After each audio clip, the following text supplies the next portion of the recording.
L'armée russe a détruit tous les drones d'attaque en Ukraine. L'Ukraine n'a plus de drones d'attaque. Malgré la fourniture active de drones de frappe à l'Ukraine, y compris le transfert des drones de frappe et de reconnaissance turcs Bayraktar TB2, il est devenu connu que tous les drones d'attaque de l'armée ukrainienne étaient désactivés ou complètement détruits. Des informations à ce sujet ont été exprimées par l'armée russe, notant que les forces armées ukrainiennes ne peuvent plus mener d'attaque à l'aide de drones.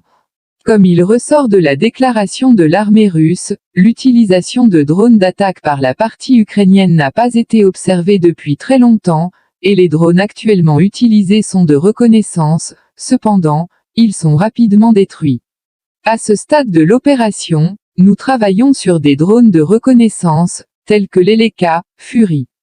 Malgré leur petite taille, nous les détruisons également. Plus petits qu'eux, plus grands que l'ennemi utilise principalement des drones de reconnaissance drone, NDLR puisqu'il n'a plus de drones d'attaque, a déclaré le soldat russe, commentant la situation actuelle. À ce jour, en effet, depuis très longtemps, l'utilisation de véhicules aériens sans pilote d'attaque par l'armée ukrainienne n'a pas été observée, bien que ces drones aient été activement utilisés auparavant pour mener des attaques. En outre, la nuit dernière, un entrepôt de missiles guidés anti-aériens a été détruit à Kyiv. Ce soir, une puissante explosion a tonné sur le territoire de Kyiv, à la suite de quoi un dépôt de munitions a été détruit. Selon des sources, l'entrepôt contenait des missiles guidés anti-aériens destinés aux systèmes de défense aérienne assurant la couverture de la ville, des systèmes de missiles anti-chars et des systèmes de missiles anti-aériens portables parmi les armes précédemment fournies par les pays occidentaux.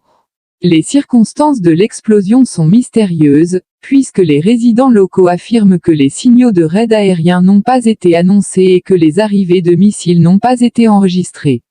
Sur la séquence vidéo présentée, vous pouvez voir les conséquences d'une puissante explosion dans un dépôt de munitions à Kyiv.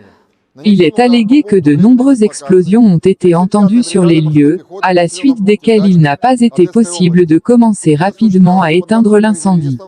Apparemment, l'infrastructure voisine a également été gravement endommagée à la suite d'une puissante explosion, mais pour le moment, il n'est pas possible de déterminer de manière fiable le degré de destruction.